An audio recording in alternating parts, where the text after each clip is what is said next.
beloved Boss Mike Cervera.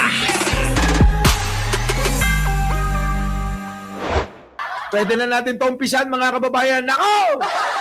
Pero bago ito, mga kababayan, pwede bang mag-survey? Kasi sa Facebook, pinost ko na ito. Karen Pronda at Pinky MA, ha? O eto, mga kababayan, ha? Kung sakasakali ho, mga kababayan, na yan po yung tatakbo, bumoto na ho kayo, mga kababayan, ha? Bumoto na ho kayo. Kapag ka ho Leni Robredo, pusuan nyo. Kapag ho Rapi Tulfo, medyo tumawa tayo dahil masaya tayo. At kapag ka Sara Duterte naman, mga kababayan, ayan, oo, may angry. Yan ho yung emoji, mga kababayan ko. Baka pwede naman, ano. Para mamaya ho, makita natin kung sino talaga magwawagi. Kasi nangunguna sa survey natin sa Facebook ay Leni Robredo na. Pumapangalawa ho, mga kababayan, malayo ang agwat. Ito pong si Sara. At pumapangatlo ho, si Rapi Tulfo. Yan po, mga kababayan ko, yung pong nasa Facebook account ko. Yung pong Facebook ko mismo, yung main account ko po, yung Mike Cervera lang. Yung po yun, Hindi po yung Mike Cervera TV, hindi po yung Mike Cervera Vlog. Ano po? Hindi po doon, Apo, yan, bumoto na ho kayo.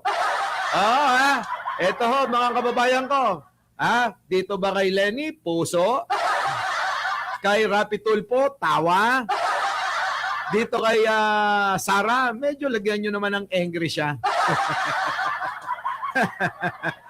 Manggagatas. mukhang si Manggagatas makatulpo, Eto na, mga kababayan, nako. Oo. Ayan, iwan ko na ho sa inyo ito. At sa mga makakapanood ho nito, pwede pa rin ho kayong bumoto sa pamamagitan ng comment section. Para malaman natin kung sino ba talaga ang mangunguna sa tatlo. Nako, mga kababayan ko. Sige na, bumoto na kayo! Ayan, mga kababayan ko. Nagsalamin tayo at para hindi tayo masilaw.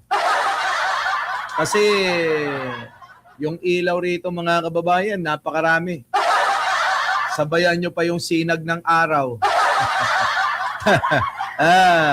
Ano na, mga kababayan, nakaboto na ba kayo? Eto na ho, mga kababayan ko. Tanggalin nga muna natin to si Rapi Tulfo. Grabe, no, mga kababayan, ano? Eto na, mga kababayan ko. Umpisa na natin to. Ano pa nga ba? Di ba, Boss Mike, etong mga ito, talagang, ewan ko ba? Eto na. Eto na. Pasok natin. Nagsalita na ang mga kabataan, galing to kay Arnold Lopez. Pasok! Alex Asalil po ng Abante Radio at kasalukuyan po tayong narito. Arnold Lopez, hindi ko alam kung bakit sinend mo to, Gusto mo lang yatang ipakita sa akin tong reporter, Oo, kamukha ni Karen.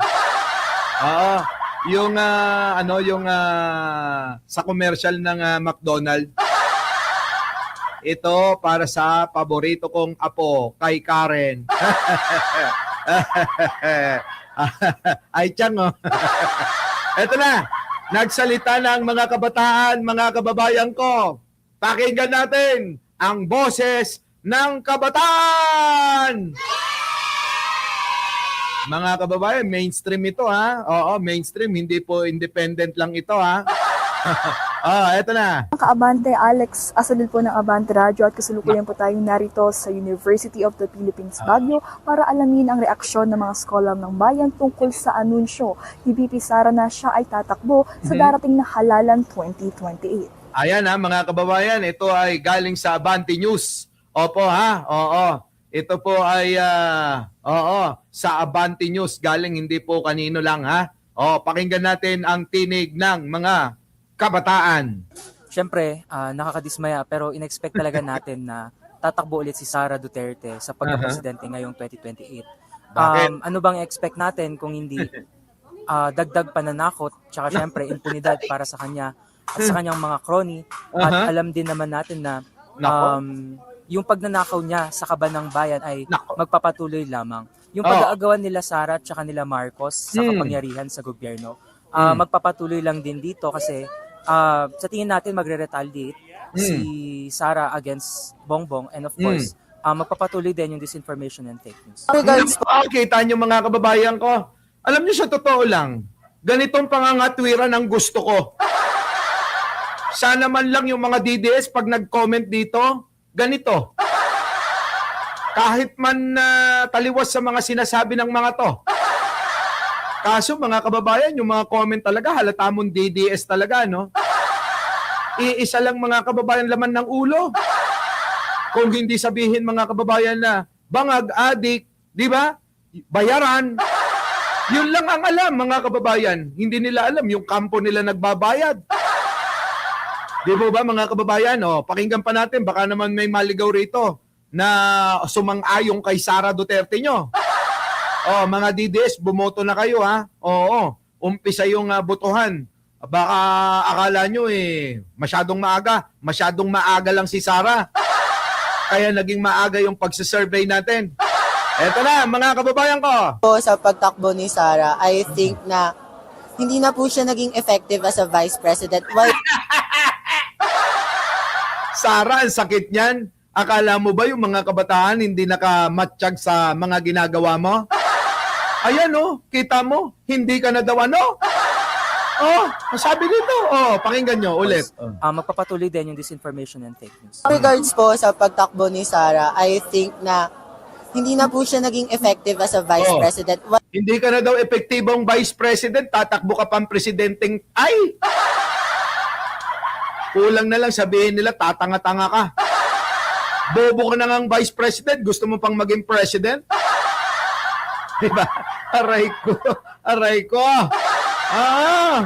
Pero mo parang ganun ang gusto ng mga kabataan sabihin hindi ka na nga naging epektibo na maging vice president, gusto mo pa talagang maging president? Pasok. Why would you run for a higher position? Kaya nga. Furthermore, kung away Duterte Marcos lang naman to, wag niyo na po idamay ang buong bansa. Dahil ang conflict nyo ay hindi po conflict na mamamayang Pilipino. Kita nyo mga kababayan? Actually, hindi naman po kasi nangaaway si Pangulong Bongbong. Ang nangaaway lang, yung mga DDS. Yung mga hindi nagla-like dito, di ba, Aichang? Kasi kanina pa ako duda ng dada dito, hindi pa sila nagla-like Nakikinig lang, mga kababayan. Ayan nakita nyo, narinig nyo ang boses ng mga kabataan. Nako! At eto mga kababayan, taga UP. UP Baguio ito. Baka akala nyo, ang mga nag-aaral sa UP, parang kayo, matatalino. At ang mga nagiging kakampi ni Sara, yung po yung mga, masakit man sabihin, parang tulad ko. Parang tulad ko na grade 3 lang ang tinapos, Kita nyo naman, ang mga vlogger nila, ganun din sila. Biruin nyo, dati, kargador lang sa Divisoria. Ngayon, vlogger na. At tapos, mga kababayan, yung isa, manyakol pa. Pag nakita nyo mukha mga kababayan, hindi nyo pagtitiwalaan talaga.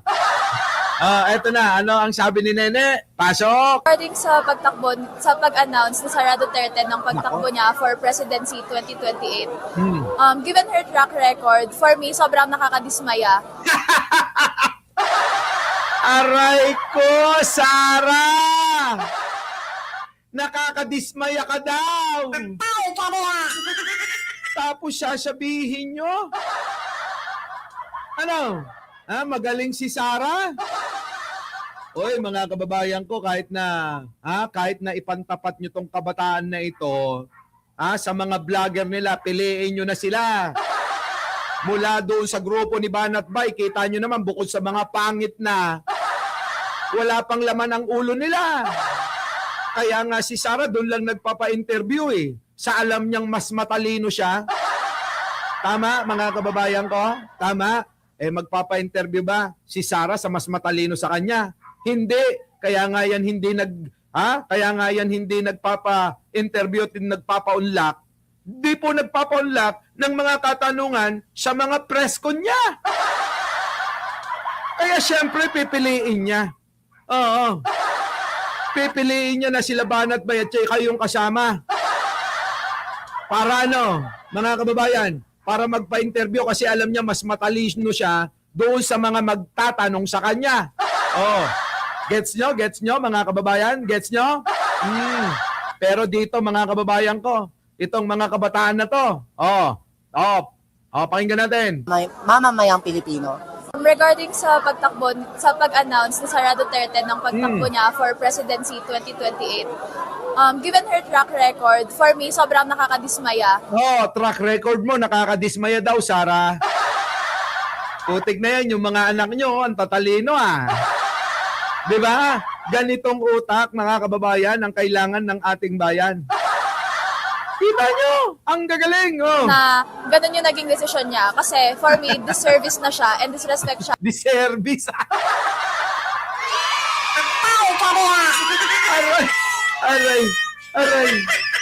Aray ko. Eto na.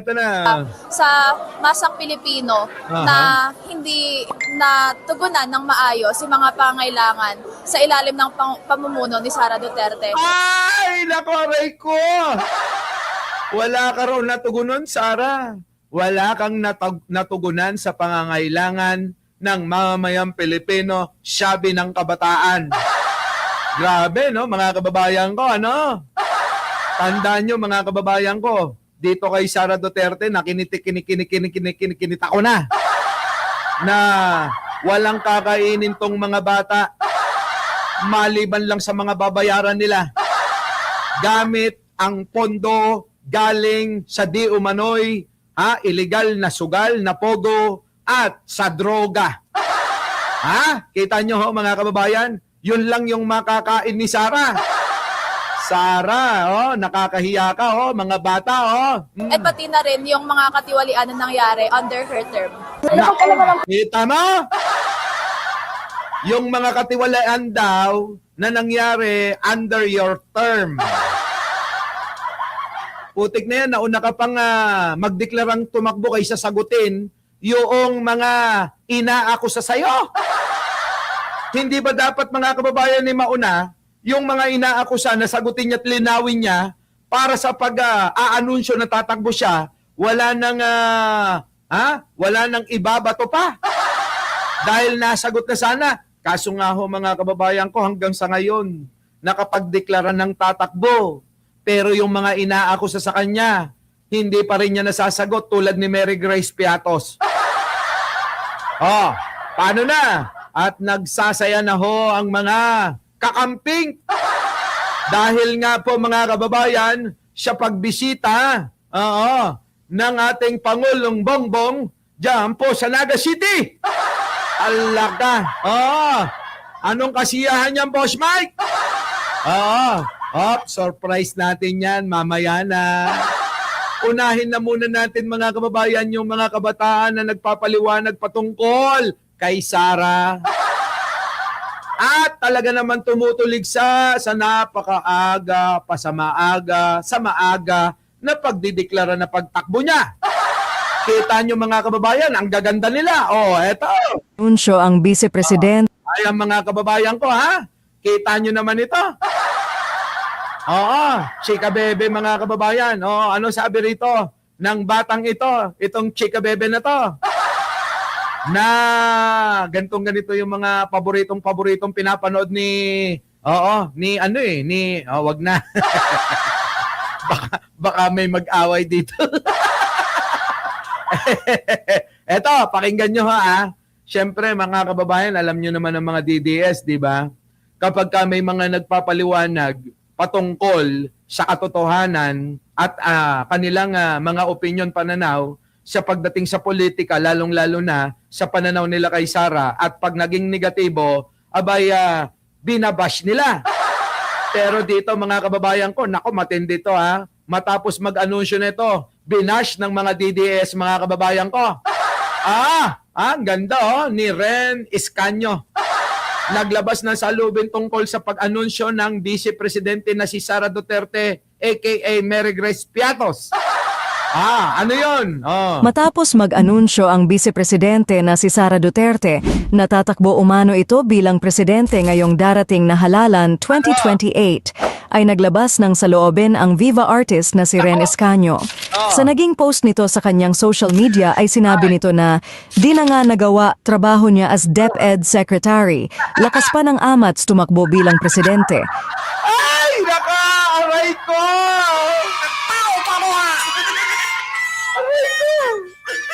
Aray ko, Sara.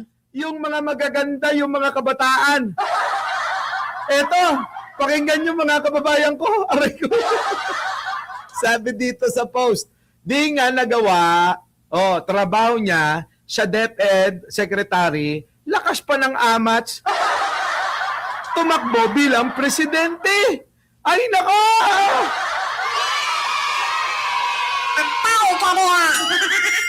Putik na yan, mga kababayan ko. Ikukumpara nyo naman sa mga DDS, ha? Sa itsura pa lang, ha? Kita nyo naman, ha?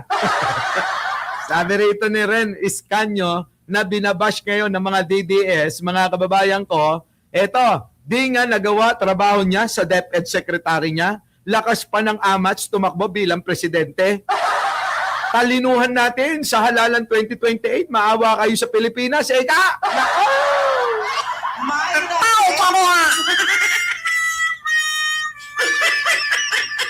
Aray ko. Oo, mga kababayan, nakakaawa si Sara ngayon. Grabe grabe talaga, mga kababayan. Ang mga ngayon, ang mga social media, yung mga kabataan hindi maaawat. Sa bagay, nung kabataan natin, mapupusok tayo.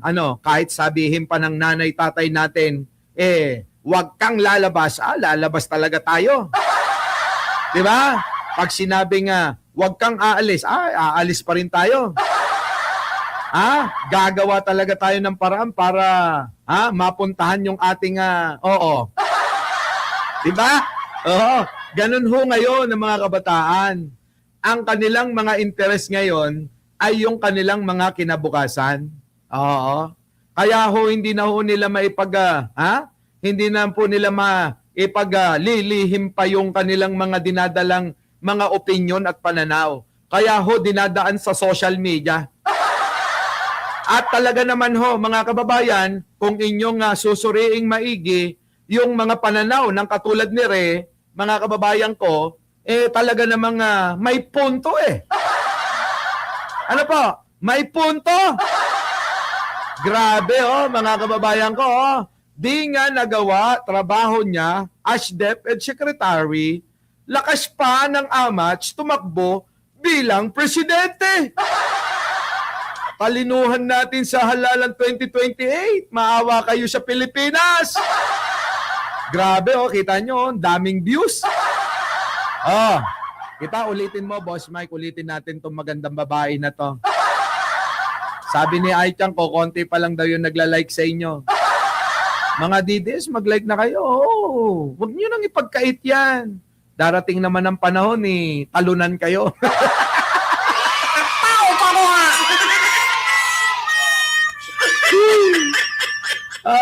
Darating yun, Huwag nyo nang naisin at huwag nyo nang asahan na mananalo si Sara. Kabataan pa lang, hindi na uobra. Isa pa, ang sarap sa ears, mga kababayan, Matapos mag-anunsyo ang Vice Presidente na si Sara Duterte, natatakbo umano ito bilang presidente ngayong darating na halalan 2028, ay naglabas ng saloobin ang Viva artist na si Ren Escanio. Sa naging post nito sa kanyang social media ay sinabi nito na di na nga nagawa trabaho niya as DepEd Secretary, lakas pa ng amats tumakbo bilang presidente. Agad namang nag-deactivate. Aray ko! Ayan, mga kababayan ko kita nyo? Siyempre, inaaway ho ng mga DDS, kaya medyo nag-private muna. Gatas na gatas ang youth. Siyempre! mag magatas-gatas pa talaga yung mga yan. Ay, nako. Oh. Paano, mga kababayan? Ay, hindi pa ho nagtatapos dyan dahil meron pa. Eto na mga kababayan ko. Oo, puntahan naman natin si Anino. Si Anino, 23 lang to ha. Pass out! Ayan o. Magandang araw mga kababayan. Pakinggan ho natin ito ha. Pakinggan ho natin ha. Si Anino. Bakit ba kasi puro magaganda yung mga tumutulig sa kay Sara, ano? Samantalang yung tagapagtanggol nila, mamaya ipapakita natin ha. Oo, puro mga nako, ewan ko ba? Basta, baka sabihin nila nagdi-discriminate tayo ng tao. Abangan nyo na lang pagkatapos nito. Pakinggan natin si Anino. Gaganda. Anino! Ano naman ang masasabi mo bilang kabataan? Uy, bata pa ho ito. 23 anyos. Eto na. Pass up!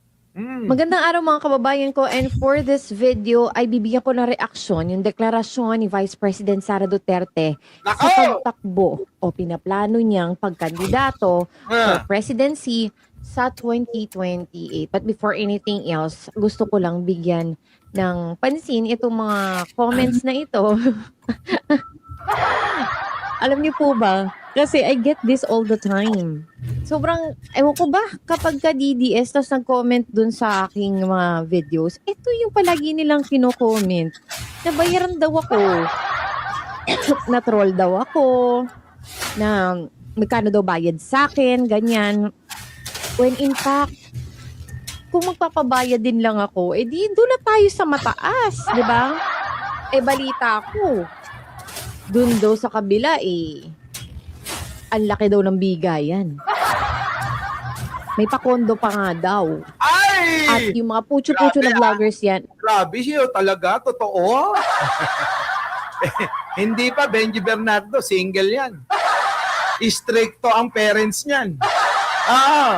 Gusto, nako, papakilala ko kayo dyan sa mga susunod na panahon ha. Stricto ang parents niyan. Eto na, mga kababayan ko. Na yan, nakikita nyo dito sa TikTok and sa social medias. Pumapalo daw ng 50 to 60K. Oo nga raw. Sa mga pipitsugin pa lang yun 50 to 60K. Kaya nga ho mga kababayan, maraming nagtsatsaga doon sa kabila Pero sa tulad ba namin ni Anino, mga kababayan ko, kahit pa ho 500,000 ang ibayad nila sa amin, no way. Hindi natin ibebenta yung prinsipyo natin para ipagpalit si Pangulong Bongbong sa isang siraulong katulad ni Sara, no? Mga kababayan, ano ba naman ang halaga ng 500,000 kay Mike Cervera?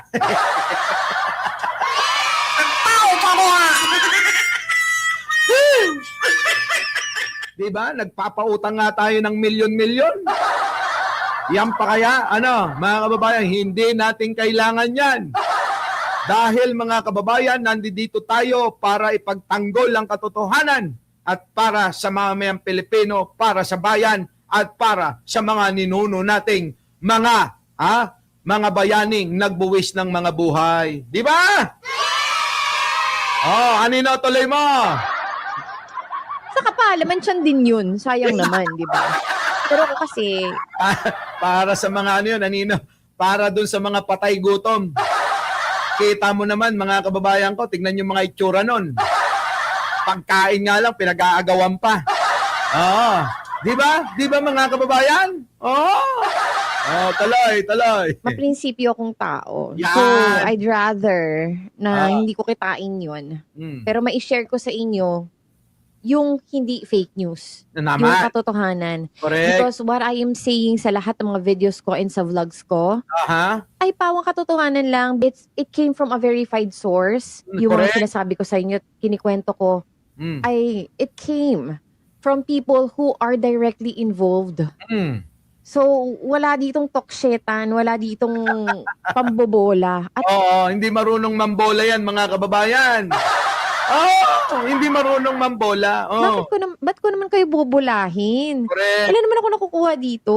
Tama. Gusto ko din talaga mamulat ang kapwa natin mga Pilipino. Sabi ko sa inyo, manang-mana sa akin to Manang-mana sa akin si Anino. Oo, mga kababayan, kung ano yung ating opinion pananaw, yun din ang opinion nito eh.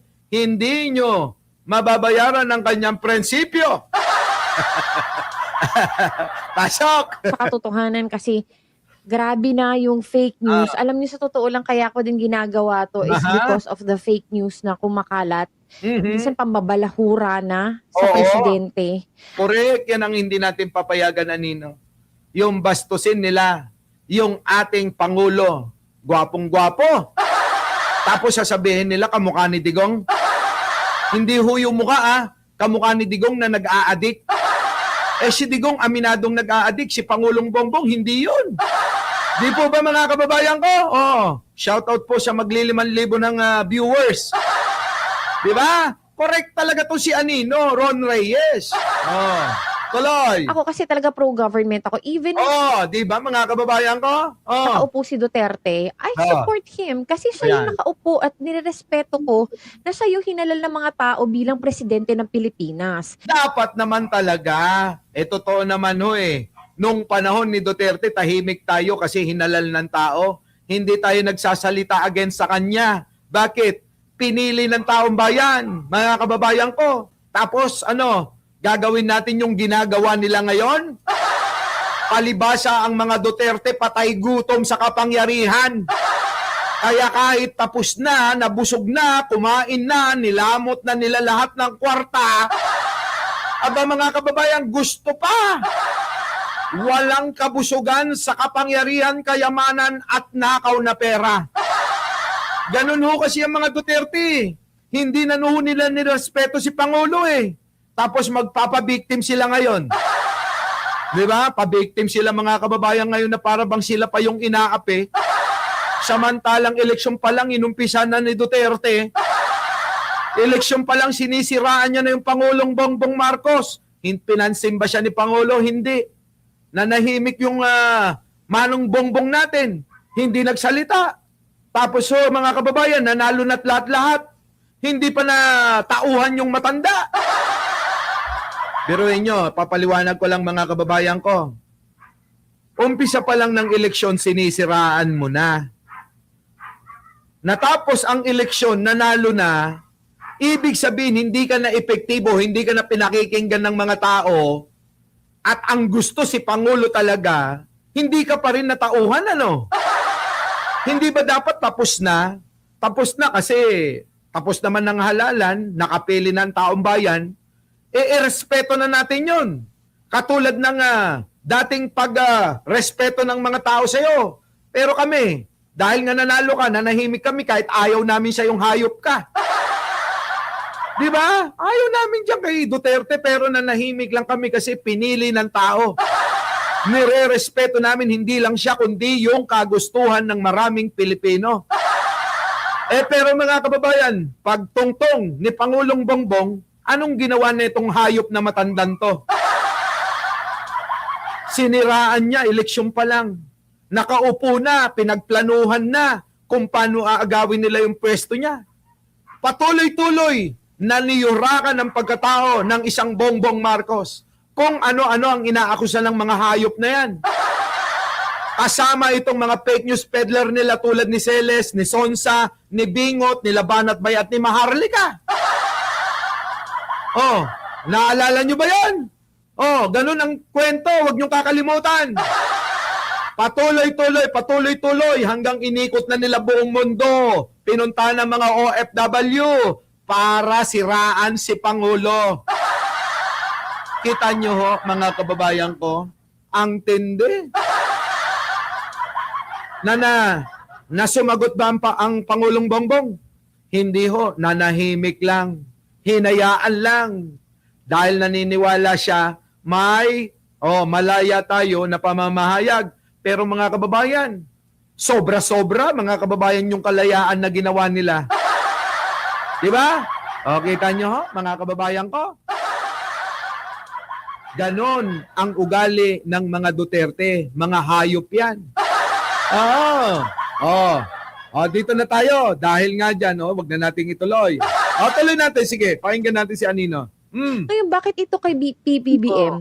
na sinimula nilang sirain, Saan? ang dali nyo mabilog, ang dali nyo mauto. Pero hindi pati yung mga AI na mga videos, pinaniniwalaan nyo when it's clearly AI. Kahit nga yung AI mismo, sinasabing AI. Yung mga video na yun, pag sinalang mo. Diba? Anong part doon ang hindi nyo maintindihan at hindi nyo makita? Mga bobo nga sila, Anino. Bobo nga ang mga DDS. Mga tatanga-tanga sila.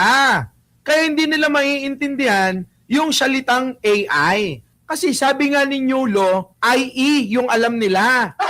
Oo. Tuloy. Yung mag-gets na lahat ng ito na nilalabas nilang propaganda, nilalabas nilang mga press release Correct. tungkol kay PBBM na pangyuyura, pambabalahura at Tama. pang-disrespect ay Tama. part of the propaganda. Tsaka Oo. if I were Mm. a bayaran vlogger, Ah. ay Diyos ko naman. Kawawa naman yung nagbabayad sa akin. Kung makapag-video ako, isang piraso, isang linggo. Ay, Anino, pagpasensyahan mo na yung mga bobo. Ganun talaga sila eh. Oo. Alam niyo sa totoo lang, si Anino, isang beses lang to gumawa sa loob ng isang linggo. Oh! Di ba? Di ba? Oh. Pag mapagtripan ko lang, doon lang ako gumagawa. Kawawa naman yata yung nagpapasweldo sa akin. Walang mapapala. Diba? So anyway, punta tayo sa topic natin, no? Ano yan? Na itong ang pagtatakbo ni Yan. Vice President Sara Duterte. Guys, alam ko, may mga boboto pa rin sa kanya, syempre. Sumusuporta sa mga Duterte. Aha. May boboto talaga sa kanya. Pero naman, buksan naman natin yung ating mga isipan at maging Parang kanta natin yun ah. Buksan ang nakasaradong isipan. Di ba? Di ba mga kababayan, maging matalino daw tayo. talino na tayo sa pagboto. Alam niyo ba na lagi ko sinasabi ito na Na? yung pagboto ng bawat Pilipino para umupo ang isang tao sa kanyang posisyon sa gobyerno ay pagbibigay ng kapangyarihan yun. Pagbibigay ng kapangyarihan yun para hawakan tayo. Naman. Yung mga governor na yan, Aha. yung mga congressman na yan, binigyan natin sila ng kapangyarihan para lokohin tayo. Lahat na nakaupo sa Alam nyo mga kababayan, parang pananaw ko yung pananaw ni ni Anino. public office, mapamayor man hanggang presidente, tayo ang nagbibigay sa kanila ng kapangyarihan. No? So, maging matalino na tayo. Inuudyokan ko talaga kayo lahat para maging matalino na sa pagboto. And look at Sarah. Nakita nyo ba yung time na nag-declare siya na siya ay kakandidato sa pagka-presidente sa 2028? Look at her. Paki-observe naman kung paano siya nagsasalita. Paki-observe, doon ka lang. Doon ka lang. Oo nga! Totoo naman eh. Mga didis, hindi nyo ba nahahalata? Pagsasalita pa lang ni Sarah. Grabe talaga. Daig niya pa si Kuya Cesar. Baka naman pinaglihi, Anino, si Sara Duterte kay Kuya Cesar. Uy, sino nakakaalala kay Kuya Cesar? Sino nakakaalala doon? Eto na ang mga balita ngayon. Hey! Mga kababayan! Tuloy, Anina. Anina, tuloy mo. Naalala ko lang si Kuya Cesar. Ganun parang si Sara magsalita. Yung mabagal magsalita. Alam ko na mga edad nyo. Ayan, sila daw, alam daw nila. Alam ko na mga edad nyo. Eto na. Baka naman may Bluetooth. Inaantay niya yung sasabihin. Kaya kung magsalita si Sarah, paisa-isa. Kasi, syempre, inaantay niya yung sasabihin sa kanyang tenga. Tingin ko ganun nga, Anino. Kita na natin na, oh my God, ano ba to? Yung nga katulad nga na sinabi ni Shelo Magno na parang nagde-declamation lang, parang grade 1. Actually, totoo. Kasi nagbabasa pa rin siya eh. Hindi siya spontaneous sa kanyang mga sinasabi. May Correct. script. It's all Oo. scripted. Oh, scripted talaga, Anino. Tama ka. Buti pa si Anino, mga kababayan, eh, no? Matalas yung kanyang pag-aanalisa. Ikukumpara nyo sa mga tanga-tanga. Sa bagay, mga kababayan ko, talagang kahit na tanga yung tao, may market sila. Kita nyo naman, mga kababayan, may naniniwala. Oh, eto na. At nagbabasa ka na nga lang ng script, utay-utay pa yung pagdi-deliver mo. Aray ko! Aray ko! Aray! Tao pa mo ha! Grabe, Sarah, sabi ni Anino, may binabasa ka na ngang script, utay-utay pa. Grabe, ang lalim na salita, utay-utay. Alam mo yung utay-utay? Konti-konti. Grabe, Uy, Anino, attorney daw yun, abogado daw. Ikaw talaga, Anino. Ano ba yung utay-utay? Ano ibig sabihin nun? Actually, totoo. Kasi nagbabasa pa rin siya eh. Hindi siya spontaneous sa kanyang mga sinasabi. May script. It's all scripted. At nagbabasa ka na nga lang ng script, utay-utay pa yung pagdi-deliver mo.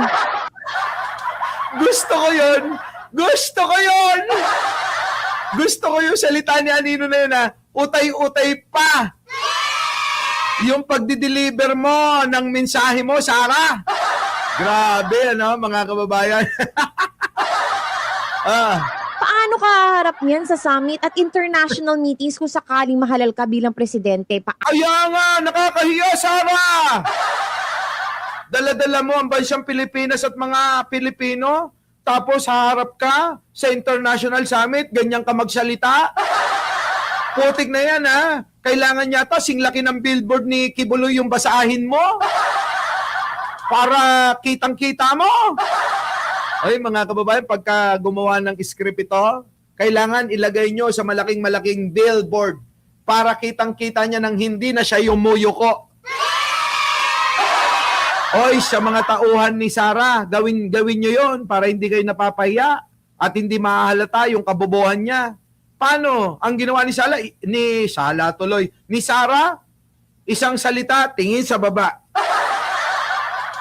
Isang salita, tingin sa baba.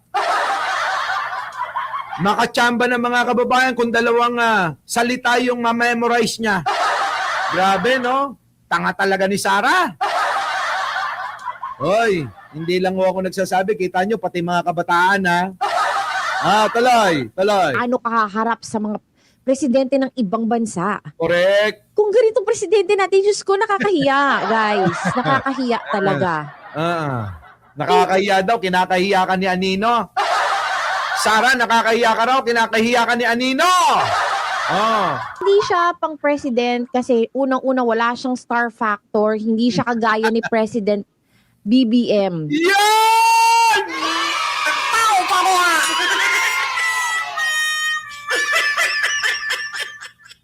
Kita nyo yung mga bata? Malayo daw, mga kababayan, sabi ni Anino, malayo daw kay Pangulong Bongbong, itong si Sara Duterte. Ay, ako, ulitin natin. Nakakahiya, guys. Nakakahiya talaga. Hindi siya pang president kasi unang-una wala siyang star factor. Hindi siya kagaya ni Wala siyang star factor. Hindi daw siya katulad ni President BBM. Kung ganitong presidente natin, Diyos ko, nakakahiya, guys. Nakakahiya talaga. Hindi siya pang president kasi unang-una wala siyang star factor. Hindi siya kagaya ni President BBM na very spontaneous kapag nagsalita dire-diretso at talagang he knows what he is saying. Correct! Alam ni Pangulong Bongbong Marcos yung kanyang sinasabi dahil galing sa puso niya at isip, hindi katulad ni Sarah, galing sa script. Ulitin natin para maliwanagan yung mga DDS na tatanga-tanga. Sabi ni Anino, kapag nagsalita si Pangulo, galing sa puso at isip. Hindi katulad ni Sara, galing sa script. Ay! Pau ka niya! Aray ko! Ang sakit! Ang sakit-sakit, mga kababayan nito. Masakit to. Real talk to, Ito. May conviction siya sa kanyang mga sinasabi. Correct. Alay, Like- Sara naman, Diyos ko naman. Yung part pa, yung script pa niya, yung construction ng mga phrase pa niya, at yung kanyang mga sinasabi, dadaigin talaga ng mga nag-essay writing na high school. Nako, Sara, durog na durog ka rito. Dinurog ka ni Anino.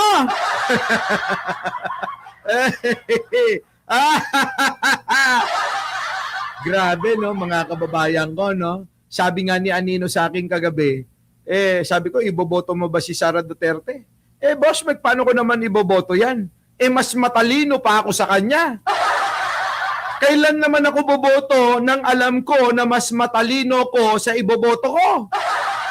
Kita nyo ho, mga kababayan, ano?